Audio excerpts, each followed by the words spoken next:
नमस्कार, मी मिनल माळी मडवी. न्यूज मराठी 24/7 च्या बातमी महाराष्ट्राची मध्ये आपल्या सगळ्यांचं स्वागत. पाहूया महाराष्ट्रातील काही महत्त्वाच्या बातम्या. शिवसेना नेत्या तसंच विधान परिषद आमदार भावना गवळी यांच्या वाढदिवसानिमित्त विविध सामाजिक उपक्रमांचं आयोजन करण्यात आलं. मालेगाव ग्रामीण रुग्णालयात रुग्णांना फळ वाटप करण्यात आलं, तर विविध ठिकाणी आरोग्य शिबिरांचंही आयोजन करण्यात आलं.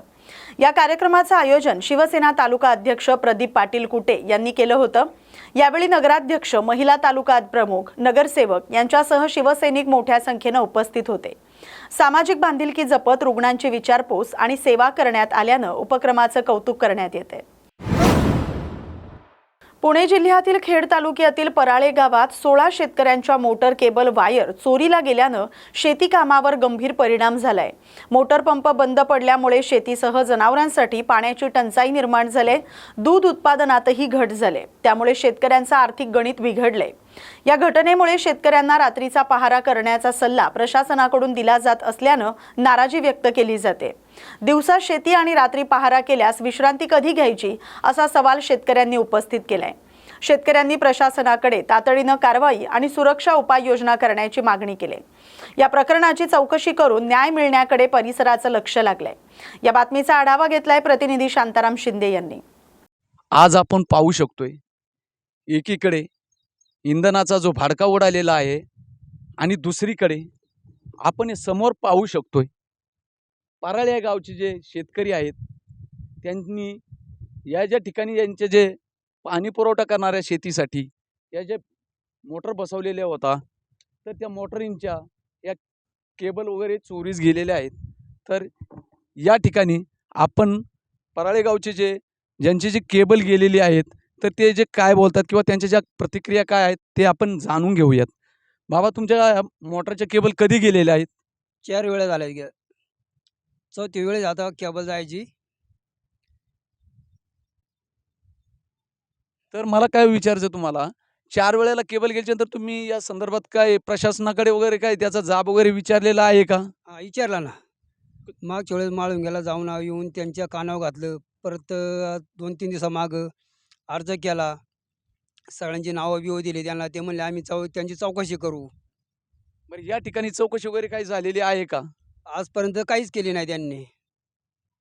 या ठिकाणी आपण दुसरे जे आहेत, जे शेतकरी आहेत, आपण त्यांना विचारू. आपलं नाव काय? संतोष कलवडे. आपली मोटरची केबल किती वेळा गेलेली? 4 वेळा. आपण या संदर्भात काही तक्रार वगैरे दाखल केलेली? चौकीला तक्रार केली की चौकीवाल्यांनी काहीच दखल घेतलेली नाही.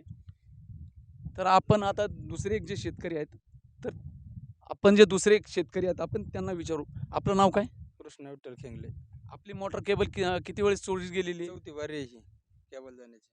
आपला प्रॉब्लेम काय? केबल चोरी गेली आमची पण. किती दिवस झालेले आहेत? आता एक 3-4 दिवसापूर्वी गेली केबल. तुम्ही आता काय कंप्लेंट वगैरे केलेली हा, आहे? 3-4 दिवसापूर्वी कंप्लीट आम्ही लेखी अर्ज वगैरे दिला होता पोलिसांना. त्याचा काय प्रूफ वगैरे आहे का? अप्रूव्ह आहे ना त्याचा. तर या ठिकाणी आपला काय प्रॉब्लेम आहे तोच आहे का? हा, केबल चोरीला गेली आमची पण. आपल्या एकूण किती जणांच्या केबल चोरीस गेलेले आहेत? तरी 16-17 जणांचे गेलेत. आपला विषय काय आहे? 16 जणांचे केबल गेले आहेत. तर आपण पाहू शकतोय आज 16 जणांच्या केबल गेलेल्या आहेत. मग या शेतकऱ्यांनी करायचं तर काय? एकीकडे जर असा जर इंधनाचा जर भाडका जर होत असेल, म्हणजे या शेतकऱ्यांनी पाणी द्यायचं कसं, हा प्रश्न या ठिकाणी निर्माण झालेला आहे. आणि या ठिकाणी पिंपरी पोलीस स्टेशन काय करतंय, जे आरोपी होते त्यांना किती दिवसात शोधतंय हे पाहणं आता अवकीच्यात ठरणार आहे. शांताराम शिंदे, न्यूज मराठी 24/7, पराळे, पुणे. आपलं नाव काय? सुखदेव ज्ञानेश्वर कलवडे. आपला जो काय प्रॉब्लेम? आमचा प्रॉब्लेम आहे, मोटार केबल चोरीला गेलेल्या आहेत. एक शेतकऱ्याची 400-450 फूट केबल चोरीला गेलेली आहे आणि ती केबल 4 वेळा गेलेली आहे. एक केबल आणायला जो खर्च होतो हे शासनाला माहित नाही का? आणि ह्या केबल ही मोटर बंद राहिलेली आहे. या केबल ही मोटर बंद राहिली आहे, याला महिना झालाय. या शेतकऱ्यांनी पाणी प्यायचं कुठून? याची जनावरं बिना पाण्याची तर फडायला लागल्यात. ही मोटर बिगर केबलची राहिल्यामुळे ही बाहेर राहिली. यांना पण पाणी नाही. तिकडे एक मोटर राहिली, इकडे खाली 3. अशा सगळ्या मोटरी बिगर केबल चोरीला गेल्यामुळे बाहेर राहिलेल्या आहेत. मग शेतकऱ्यांनी करायचं काय नेमकं? या ठिकाणी तुम्ही जो आता अर्ज दिलेला आहे, तर याच्यावरती जर समजा जर शासनाने जर लक्ष जर नाही दिलं तर तुमची पुढची प्रतिक्रिया काय असेल? आम्हाला आता शासनाने आत्ता तक्रार घेतलेली आहे. आमच्या केबली 4 वेळा गेल्या, 4 वेळा आम्ही प्रशासनाला तक्रार दिल्यात. याची काही दखल घेत नाही पोलीस स्टेशन. आम्ही आम्हाला इथं पहिलं पाईट पोलीस स्टेशननी सांगितलं माळुंग्याला जा म्हणून. आम्ही तिथं जाऊन आलो एकदा. 2 बाऱ्या कालच्या 2 बाऱ्या झालेत. तरी ते काय आम्हाला टाळाटाळ चाललेली आहे त्यांची. आम्हाला सांगतात आहे का तुम्ही आरोपी शोधा. आम्ही आरोपी शोधणार कसं काय? आम्हाला सांगताय तुम्ही रात्रीचा पारा करा. आम्ही रात्रीचा पारा करायचा का दिवसभर उन्हामध्ये काम करायचं? नेमकं करायचं काय आम्ही? शासन याची दखल घेत नाही. बरं, आता शासनाने जर दखल जर नाही घेतली तर तुमचा पुढचा निर्णय कसा असेल? म्हणजे तुम्ही याच्यावरती काय ऍक्शन घेणार आहात? आम्ही आंदोलन करणार डायरेक्ट. तिथं बसणार जाऊन पोलीस स्टेशनला. तर या ठिकाणी आता आपल्याला असं दिसतंय वाशिम जिल्ह्यातील मंगळूरपीर शहरातील हुडको कॉलनी परिसरात पोलिसांनी केलेल्या धडक कारवाईत 19,15,200 रुपयांचा गांजा सदृश्य अंमली पदार्थ जप्त करण्यात आलाय. या कारवाईत शेख राजिक शेख मोहम्मद उर्फ सोनू याला ताब्यात घेण्यात आलंय. पोलिसांनी दिलेल्या माहितीनुसार जप्त केलेल्या अंमली पदार्थांचं एकूण वजन 38.304 किलो असून त्याची अंदाजे किंमत 19 लाखांहून अधिक आहे. या प्रकरणी मंगळूरपीर पोलीस ठाण्यात कलम 8(क)(20)(ब) अन्वये गुन्हा दाखल करण्यात आलाय. पुढील तपास सुरू आहे. या कारवाईमुळे परिसरातील अंमली पदार्थ विक्रीच्या नेटवर्कवर मोठा धक्का बसलाय. पोलिसांकडून पुढील तपास सुरू आहे. उमरगा शहरात वाढत्या अस्वच्छता, कचऱ्याचे ढीग, तुंबलेली गटारं आणि डुकरांच्या उपद्रवामुळे नागरिकांचं आरोग्य धोक्यात आलंय असा आरोप करत ॲडव्होकेट शीतल चव्हाण फाउंडेशननं नगर परिषद प्रशासनाला सविस्तर निवेदन दिलंय. शहरातील विविध भागांमध्ये कचऱ्याचे ढीग, साचलेलं दूषित पाणी आणि उघड्यावर टाकण्यात आलेला कचरा यामुळे परिसरात अस्वच्छतेचं गंभीर चित्र निर्माण झालंय असं या निवेदनात नमूद करण्यात आलंय. तसंच मोकाट फिरणाऱ्या डुकरांमुळे नागरिकांना मोठ्या समस्यांचा सामना करावा लागत असल्याचंही फाउंडेशननं अधोरेखित केलंय. नगर परिषद प्रशासनानं तातडीनं स्वच्छता मोहीम राबवून शहरातील आरोग्य धोक्यात आणणाऱ्या समस्या सोडवाव्यात अशी मागणी करण्यात आली. धाराशिव जिल्ह्यातील गायरान, वन आणि शासकीय जमिनीवर कायमस्वरूपी वास्तव्यास असलेल्या तांडा वस्ती तसंच इतर वस्त्यांच्या अतिक्रमणाबाबत सुरू असलेल्या मागण्यांना आता प्रशासनाकडून गती मिळाली. पालकमंत्री प्रताप सरनाईक आणि महसूल मंत्री चंद्रशेखर बावनकुळे यांच्या निर्देशानंतर जिल्हा प्रशासनानं या प्रकरणाची सखोल चौकशी करून आवश्यक कारवाईचे आदेश दिलेत. त्यानुसार उपविभागीय अधिकारी आणि तहसीलदार स्तरावर पुढील कारवाई सुरू आहे. उमरगा तहसील कार्यालयानं संबंधित लाभार्थ्यांना आवश्यक कागदपत्रांसह अर्ज सादर करण्याच्या सूचना दिल्यात. शासन निर्णयातील अटीनुसार पुढील प्रक्रिया राबवली जाणार आहे. या निर्णयामुळे अतिक्रमणग्रस्त वसाहतींना दिलासा मिळण्याची शक्यता निर्माण झाली. बंजारा समाजाच्या वतीने आज आम्ही विभागीय अधिकारी साहेब आदरणीय शेवाळे साहेब यांच्याकडे आज आम्ही उमरगा तालुका या ऑफिस कार्यालयामध्ये आलेलो आहोत. या उमरगा तालुक्यातील जे काही फॉरेस्ट, शासकीय जमीन आणि गायरानाच्या जागेवरती जे काही तांडावस्ती वसलेली आहे निवासाच्या प्रयोजनामध्ये त्या लोकांना अद्यापही त्यांच्या नावावर जागा नसल्यामुळं त्यांना शासनाच्या कुठल्याही प्रकारच्या योजना किंवा घरकुल असेल, गटारे असेल, रस्ता असेल, कुठल्याही सुविधा असेल अद्यापही या बंजारा समाजाला मिळाल्या नव्हत्या. यासाठी या फॉरेस्ट आणि गायरानच्या जमिनीवरती जे काही तांडावस्ती वसलेली आहे या धाराशिव जिल्ह्यातील 55 तांडावस्ती या गायरान आणि फॉरेस्टच्या जागेवर वसलेल्या आहेत. या संदर्भात आम्ही गेली 2 वर्षापासून सततची मागणी ज्या लाभार्थ्यांच्या नावावरती जमीन करून देण्यासाठी मागणी होती आणि या जिल्ह्याचे पालकमंत्री महोदयांनी देखील आमच्या मागणीला मान देऊन त्यांनी देखील पाठीमागच्या काळामध्ये जिल्हाधिकारी साहेबांची बैठक लावलेली होती. त्याच्यानंतर आम्ही महसूल मंत्री आदरणीय बावनकुळे साहेब यांच्याकडे देखील पाठपुरावा केलेला होता. आदरणीय बावनकुळे साहेबांनी उस्मानाबादचे जिल्हाधिकारी कीर्तिकिरण पूजा साहेब यांना या मागणीनुसार यांची चौकशी व्हावी आणि आपल्या स्तरावरती योग्य कारवाई करण्यासाठी त्यांना निर्देश दिलेले होते. त्या निर्देशानुसार धाराशिव जिल्ह्याचे निवासी उपजिल्हाधिकारी साहेबांनी या प्रत्येक तालुक्याचे जो SDM अधिकारी आहेत त्यांना आपल्या स्तरावर योग्य कारवाई करून त्या ठिकाणी वसलेले जे काय तांडावस्तीतील बंजारा समाज आहेत किंवा अन्य प्रवर्गातील जे काय समाज बांधव आहेत यांना त्यांच्या नावावरती आम्ही 2000 स्क्वेअर फूट जागा करून देण्याची मागणी केलेली होती. परंतु गेल्या मार्च महिन्यामध्ये आदरणीय बावनकुळे साहेब यांच्या स्तरावरती शासन निर्णय निघालेला आहे आणि फॉरेस्ट आणि गायरांच्या जागेवरती जी काही नियोजनाच्या प्रयोजनामध्ये जी तांडावस्ती किंवा इतर वस्ती वसलेली आहे अशा लाभार्थ्यांना प्रति 1500 स्क्वेअर फूट जागा मिळवून देण्यासाठीचा शासन निर्णय पारित झालेला आहे. या संदर्भात आम्ही उमरगा SDM ऑफिस कार्यालयामध्ये आदरणीय शेवाळे साहेबांची भेट घेण्यासाठी आमच्या बंजारा समाजाचा शिष्टमंडळ या ठिकाणी आलेलो होता, परंतु साहेबांची आज कार्यालयामध्ये उपस्थित नसल्यामुळं त्यांनी बाहेरच्या व्हिजिटला गेले असल्यामुळं आमची त्यांची भेट झालेली नाही. आणि तरी पण आम्ही मोबाईलद्वारे आदरणीय शेवाळे साहेबांना मॅसेजद्वारे जे आमच्या काही मागण्या आहेत, ज्या प्रकरणाविषयी आम्ही या कार्यालयामध्ये आलो होतो त्यांचा संदर्भ त्यांना सांगितलेला आहे. त्यांच्या स्तरावर या उमरगा तालुक्याचे जे काही तहसीलदार आहेत यांना त्यांनी पत्राद्वारे आदेश दिलेले आहेत आणि भविष्यामध्ये या तांडावस्ती जी काय या फॉरेस्टच्या जागेवर वसलेली आहे अशा तेथील लाभार्थ्यांना प्रति 1500 स्क्वेअर फूट जागा मिळण्याचा मार्ग मोकळा झालेला आहे. या कामाला या तुळजाभवानी कामगार संघटनेला मोठे यश आलेलं आहे आणि या तालुक्यातील कोळसूर तांडावस्ती असेल, मुळज असेल किंवा तलमोड असेल, या तांडावस्तीवरील सर्व माझ्या बंजारा बांधवांना माझी एक कळकळीची विनंती आहे. आपण ज्या जागेवरती घरे बांधून किंवा अतिक्रमण करून वर्षानुवर्ष राहिलेलो आहेत त्या जागेसंदर्भात आपल्याकडे जे काही पुरावा असेल, लाईट बिल असेल, पाणीपट्टी असेल, 8चा उतारा असेल, हे प्रूफ घेऊन येत्या पुढील काळामध्ये उमरगा तहसील कार्यालयामध्ये आपल्या स्थायिक असलेली जागा जमीन आपल्याला मिळवून देण्यासाठीच आपण प्रत्येक सभासदाने अर्ज दाखल करण्यासाठी या ठिकाणी सूचना मिळालेल्या आहेत. त्यासाठी मी बंजारा समाजाला एक कळकळीची विनंती करू इच्छितो. विशेष म्हणजे मुळज, तलमोड आणि कोळसूर तांड्यातील दयनीय परिस्थिती आहेत. वर्षानुवर्षे या ठिकाणी लोक स्थायिक राहतात, परंतु त्यांना कसल्याच प्रकारच्या शासनाच्या योजना मिळालेल्या नाहीत. आता आदरणीय बावनकुळे साहेब हे मंत्रिमंडळातील एक मोठ्या ताकदीचे मंत्री महोदय आहेत. त्यांच्या आशीर्वादानं आपल्या बंजारा समाजाला किंवा इतर जे काही समाज बांधव आहेत त्यांना मोठं न्याय मिळालेला आहे. या बाबतीत आमच्या बंजारा समाजाच्या वतीनं आणि आम्ही तुळजाभवानी कामगार संघटनेच्या वतीनं आदरणीय महसूल मंत्री बावनकुळे साहेब आणि या महाराष्ट्र राज्याचे मुख्यमंत्री देवेंद्रजी फडणवीस साहेब यांचं मी आभार मानतो आणि माझ्या समाजाला या उमरगा तालुक्यातील तहसीलदार कार्यालयाकडे जमीन जागा मागणीचा अर्ज करावं एवढीच मी एक विनंती करू इच्छितो. जय शेवालाल महाराज की जय. शेवालाल महाराज की जय.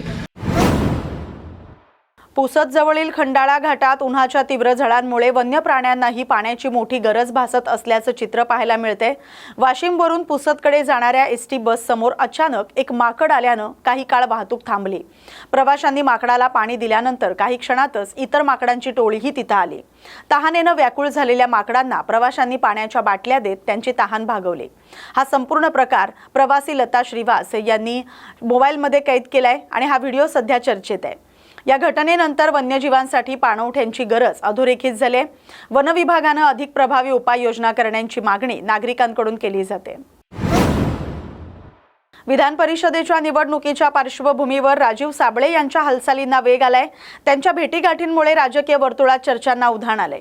सुनील तटकरे, सुनेत्रा पवार आणि पार्थ पवार यांच्याशी झालेल्या चर्चांमुळे या हालचालींकडे विशेष लक्ष वेधलं जातंय. विधान परिषदेची निवडणूक लढण्याची इच्छा आहे आणि मतदारसंघाची पूर्ण माहिती आहे असे संकेत राजीव साबळे यांनी दिलेत. त्यामुळे त्यांच्या आगामी राजकीय भूमिकेबाबत तर्कवितर्कांना सुरुवात झाली. या घडामोडींमुळे निवडणुकीच्या पार्श्वभूमीवर राजकीय समीकरण बदलण्याची शक्यता वर्तवली जाते. मी काल प्रथम तटकरे साहेबांची बरोबर भेट घेतली आहे. आमच्या पक्षाचे अध्यक्ष तटकरे साहेब आहेत, आमचे नेते आहेत, ते कोकणाचे नेते आहेत, महाराष्ट्राचे नेते, त्यांची भेट घेतलेली आहे. मी त्यांच्याकडे मी इच्छा प्रदर्शित केलेली आहे की मला एक निवडणूक लढवण्याची इच्छा आहे, अशी पक्षाकडे मी पावणेपणे इच्छा प्रदर्शित केली. नंतर मग मी त्यावेळेस दिवशी सुनेत्रा वहिनी होत्या त्यावेळी त्यांची भेट घेतली. काल मी पार्थ पवारची भेटली, त्यांच्याकडे इच्छा प्रदर्शित केलेली आहे. मुंबईतील विक्रोळी पार्क साईट परिसरात 13 वर्षीय मुलीवर झालेल्या अत्याचार प्रकरणानं खळबळ उडाली आहे. या प्रकरणात पोलिसांनी आरोपी नफीस अहमद उर्फ सलमान याला अटक केली आहे. पुढील तपास सुरू आहे. या घटनेच्या पार्श्वभूमीवर संबंधित परिसरातील पूनम बेकरीची पाहणी करण्यात आली. यावेळी स्थानिक प्रशासन आणि पोलीस अधिकाऱ्यांसह काही संघटनांचे कार्यकर्ते उपस्थित होते. बेकरीच्या मालकावरही कारवाई करण्याची आणि बेकरी अनधिकृत असल्यानं ती हटवण्याची मागणी करण्यात आली. या प्रकरणात कठोर कारवाईची मागणी होते. प्रशासनाकडून पुढील कायदेशीर प्रक्रिया सुरू असल्याची माहिती देण्यात आली. इथल्या नागरिकांनी मला सांगितलं, घरच्यांनी सांगितलं की त्या मुलीला पळवून जबरदस्ती दादागिरीने पाचच्या दारातून बेकरीत नेण्यात आलं. जो वरचा पहिला मधला पोटमाळावर घेऊन जाऊन तिच्यावर बलात्कार केला गेला. ती खूप आरडाओरड किंचाळीत होती आणि एक 13 वर्षाच्या मुलीवर बलात्कार. त्यानंतर विक्रोळी पोलिसांनी बेकरी मालकाचं नावच तक्रारीतून वगळलं. कारण का तो सुलेमान आहे, सुलेमान बेकरीवाला, जनता बेकरीवाला. त्याचं सगळं हे बांधकाम पण बेकायदेशीर. माझा विक्रोळी पोलीस अधिकाऱ्यांना बदल मी वरिष्ठांना तक्रार केली आहे की इतक्या अमानवीय आहे. 13 वर्षाचा मुलीवर बलात्कार त्या बेकरीचा मालकाचा आशीर्वादाने होतोय आणि तो बेकरीचा मालिक तो सुलेमान हे ते कोणी इरफान या सगळ्यांवर कारवाई आजच्या आज करावी लागणार आणि बेकरी अनधिकृत आहे त्यात डिमोलिशन होणार. अकोला जिल्ह्यातील बाळापूर तालुक्यातील पारस वीज केंद्रामध्ये अपघाताची घटना घडली आहे. वीज केंद्रातील बंकरमधल्या कोल मिल युनिट 4 मध्ये झालेल्या अपघातात 2 कर्मचारी गंभीर जखमी झालेत. यामध्ये एका कर्मचारी भाजल्याची तर दुसरा कर्मचाऱ्याच्या कमरेला गंभीर दुखापत झाल्याची माहिती आहे. या दोन्ही जखमींना तातडीनं खासगी रुग्णालयात दाखल करण्यात आले. त्यांच्यावर उपचार सुरू आहेत. दरम्यान अपघात नेमका कशामुळे झालाय याबाबत अद्याप अधिकृत माहिती समोर आलेली नाही. संबंधित यंत्रणेकडून पुढील तपास सुरू आहे. पुणे शहरातील अंतर्गत गटबाजी रोखून पक्ष संघटन मजबूत करण्यासाठी काँग्रेस हायकमांडनं मोठा निर्णय घेतलाय. यानुसार पुणे शहरासाठी 2 स्वतंत्र शहराध्यक्ष नेमण्यात आलेत. पूर्व पुण्याची जबाबदारी प्रशांत जगताप यांच्याकडे सोपवण्यात आले तर पश्चिम पुण्याची धुरा माजी आमदार दीप्ती चौधरी यांच्याकडे देण्यात आले. या दोनही नवनियुक्त शहराध्यक्षांचा पदग्रहण समारंभ राज्यमंत्री विश्वजित कदम यांच्या उपस्थितीत पार पडला. पक्षांतर्गत समन्वय वाढवून आगामी निवडणुकांच्या पार्श्वभूमीवर संघटन मजबूत करण्यासाठी हा निर्णय महत्त्वाचा मानला जातोय. नाही, महाराष्ट्रामधला हा गंभीर प्रश्न आहे. आज महिलांवर अत्याचार हे वाढतच चालले. महिला किडनॅपिंग्स वाढत चाललेले आहेत आणि मला आश्चर्य वाटतं की आम्ही विधिमंडळात सुद्धा जेव्हा हे प्रश्न आकडेवारीने आम्ही मांडत असतो त्याला वेगळ्या पद्धतीने वेगळ्या शब्दात डिफ्लेक्ट केलं जातं आणि त्याला वेगळ्या पद्धतीने स्पष्टीकरण दिलं जातं. पण इतर राज्यांची तुलना कशासाठी आपण करतो? महाराष्ट्रामध्ये काय चाललंय ह्याच्याशी महाराष्ट्रातल्या सर्वसामान्य लोकांचा आज गांभीर्याने संबंध येतो. कुठल्या तरी राज्यातली आकडेवारी दाखवते की त्या राज्याच्या तुलनेत महाराष्ट्र कमी आहे हे सांगून महाराष्ट्राच्या जनतेचं समाधान होऊ शकत नाही. महाराष्ट्रातली गुन्हेगारी, महाराष्ट्रातला होणारा महिलांवर अत्याचार हा कमी झालाच पाहिजे. महाराष्ट्राचा गृह विभाग, महाराष्ट्राचे गृहमंत्री आणि महाराष्ट्राची पोलीस यंत्रणा पूर्णपणे त्याला जबाबदार राहील की महाराष्ट्राच्या सर्वसामान्य लोकांना आणि पुण्यातल्या सर्वसामान्य लोकांना हे सुरक्षित वाटलं पाहिजे. ही जबाबदारी पुणे पोलिसांनी आणि गृह खात्याने घेतली पाहिजे हे माझं ठाम मत आहे. मध्यंतरी जे आमच्या एका लहान चिमुकलीवर अत्याचार झाला त्याच्यानंतर या ठिकाणी ठीक आहे गृहमंत्र्यांनी राज्याच्या मुख्यमंत्री जाहीर करून टाकलं फास्ट कोर्टमध्ये त्याच्यावर ताबडतोब या ठिकाणी कारवाई होईल. पण मला पत्रकारांना एक प्रश्न विचारायचा आहे की फास्ट कोर्टमध्ये अशा किती केसेस पेंडिंग आहेत? आपण म्हणतो फास्ट कोर्ट, पण फास्ट कोर्टमध्ये किती केसेस पेंडिंग राहिल्या आहेत आणि किती लोकांना न्याय मिळाला ह्याची जर आपण माहिती काढली तर हे राज्य सरकार झोपलंय का जागंय याचं उत्तर आपल्याला मिळेल. विधान परिषदेत राज्यावर चर्चा सुरू आहे. आम्हाला एकदम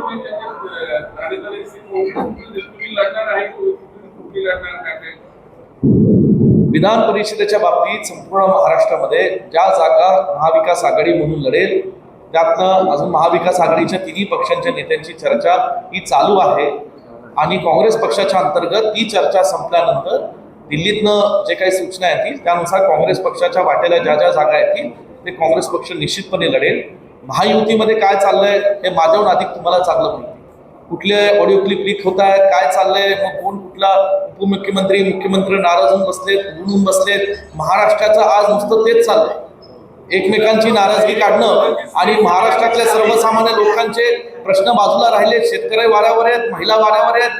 आज गुन्हेगारी वाढत चालली आहे, महागाई वाढत चालली आहे, रस्त्यांचे खड्डे वाढले, ठेकेदारांचे पैसे दिले नाही, हजारो कोटी आज थकबाकी ठेकेदारांच्या पैशाची. हे सगळी अवस्थावर आज कुठेही लक्ष नाही. फक्त राजकारण आणि ह्यांचं कधी जमतं आणि कधी मिटतं आणि कधी रुसवे फुगडे असतात. महायुतीतले हे ह्यांचं नाव आहे. विरोधकांची स्पेस घेताना दिसत आहेत काँग्रेस खरं तर एक प्रबळ विरोधी पक्षनेता म्हणून पुढे येणं अपेक्षित आहे. ते भविष्यात कारण काँग्रेस पार्टीची स्पेस घेतली ती काँग्रेस का नाही घेऊ शकत?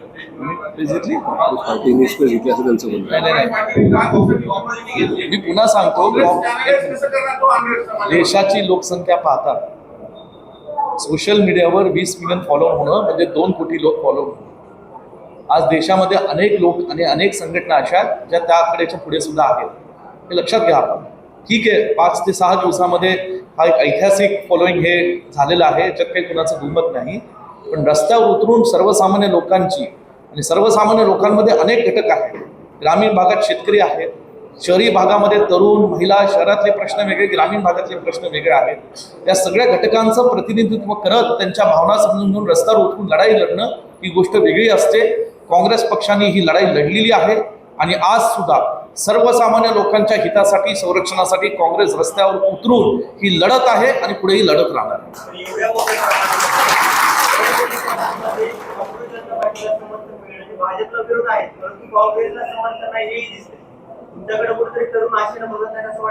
अजिबात नाही. आज तुम्ही केरळचं कॅबिनेट मंत्रीपद बघा. आज बहुतांशी काँग्रेस पक्षाचे मंत्रिमंडळातले सदस्य हे वयाच्या 45च्या आतीमधले आहेत. मला ठामपणे सांगतो, तुम्ही कॅबिनेट मंत्रीपद ह्याची यादी काढून पहा तिथे. आणि म्हणून तरुण पिढी 100% काँग्रेस पक्षाकडे आकर्षित आहे. आज देशामध्ये 4 राज्यांमध्ये स्पष्ट बहुमताने काँग्रेस पक्षाचं सरकार झालेलं आहे. काही ठिकाणी मित्र पक्षाचं सरकार हे काँग्रेस पक्षाबरोबर आहे. ठीक आहे, राज्यात इतर राज्यांमध्ये विरोधी पक्षाचेही काही सत्ताधारी पक्षातले सरकार असतील, पण हळूहळू निश्चितपणे देशामध्ये वातावरण आज या ठिकाणी बदलत चाललेलं आहे. आणि हे बदलत चाललेलं वातावरण पाहताच आज हा जो काही देशातला सर्वसामान्य अत्याचार चालू आहे, तो अत्याचारालाच कंटाळून आता हे ठीक आहे, काँग्रेस जनता पार्टी, मी पुन्हा सांगतो, ही सोशल मीडियावर 20 मिलियन जरी झालं ही कौतुकाची गोष्ट आहे, ऐतिहासिक गोष्ट आहे, पण ही सोशल मीडियावर काँग्रेस पक्ष हा रस्त्यावर उतरणारा सर्वसामान्य कार्यकर्त्यांच्या, सर्व जाती धर्मातील लोकांचा हा पक्ष आहे. आणि हजारो लाखोने कार्यकर्ते काँग्रेस पक्षाचे अधिकृत सदस्य आहेत, हे आपल्याला माहिती आहे. आता मी जरा शहराध्यक्षांनी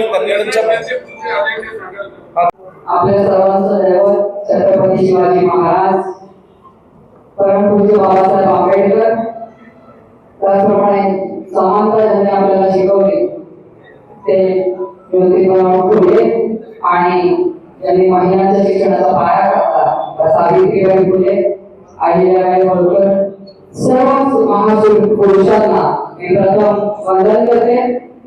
आणि आज हा पदग्रहणाचा कार्यक्रम होत असताना या कार्यक्रमाला आवर्जून आम्हाला मार्गदर्शन करण्यासाठी उपस्थित असलेले आमचे मार्गदर्शक डॉक्टर विश्वजित कदम, त्याचप्रमाणे ज्यांनी माझ्या बरोबर पदभार स्वीकारलाय ते प्रशांतजी, गटनेते या ठिकाणी उपस्थित असलेले चंदू शेख कदम, मोहनदादा जोशी, गोपालदादा तिवारी, त्याचप्रमाणे सर्व सन्माननीय व्यासपीठ आणि बंधू भगिनींनो, पत्रकार बांधवांनो, आज हा पदभार स्वीकारत असताना मला माझ्या जबाबदारीची निश्चितपणाने जाणीव आहे. आणि मी एक अध्यक्ष म्हणून नव्हे तर पुणेकरांची मुलगी म्हणून हा पदभार सांभाळते आणि त्याचा मला मनस्वी आनंद होतो. कारण महापौर पदाची धुरा सांभाळल्यानंतर मी ज्या वेळेला आमदार झाले विधान परिषदेशी आणि त्यानंतर राष्ट्रीय स्तरावर व्हाईस प्रेसिडेंट महिला अध्यक्ष म्हणून झाले, त्यावेळेला राहुलजींची आणि सोनियाजींची खूप जवळून संवाद आला. त्यांच्या मार्गदर्शनाखाली सातत्याने प्रामाणिकपणाने मी काम करत राहिले. भारत जोडो यात्रेमध्ये सुद्धा 8 ते 10 दिवस नांदेड आणि त्या भागामध्ये ज्या वेळेला यात्रा होती, मी त्यांच्याबरोबर 2 वेळेला नाही चालू शकले कारण त्याचा स्पीड खूप होता. पण एका सकाळी आम्ही 3-4 तास त्यांच्याबरोबर निश्चितपणे चालायचो आणि खरोखर त्यांचा खूप मोठा प्रभाव माझ्या आयुष्यावर पडलेला आहे. आणि इतकं साधं, मला सोनियाजी विषयी तर बोलायचं की अतिशय साधं असं व्यक्तिमत्व आणि त्यांच्यापर्यंत मी पोहोचतो मला आला आणि म्हणून मी विधान परिषदेवर गेले. तर खरोखर त्यांचं खूप खूप धन्यवाद.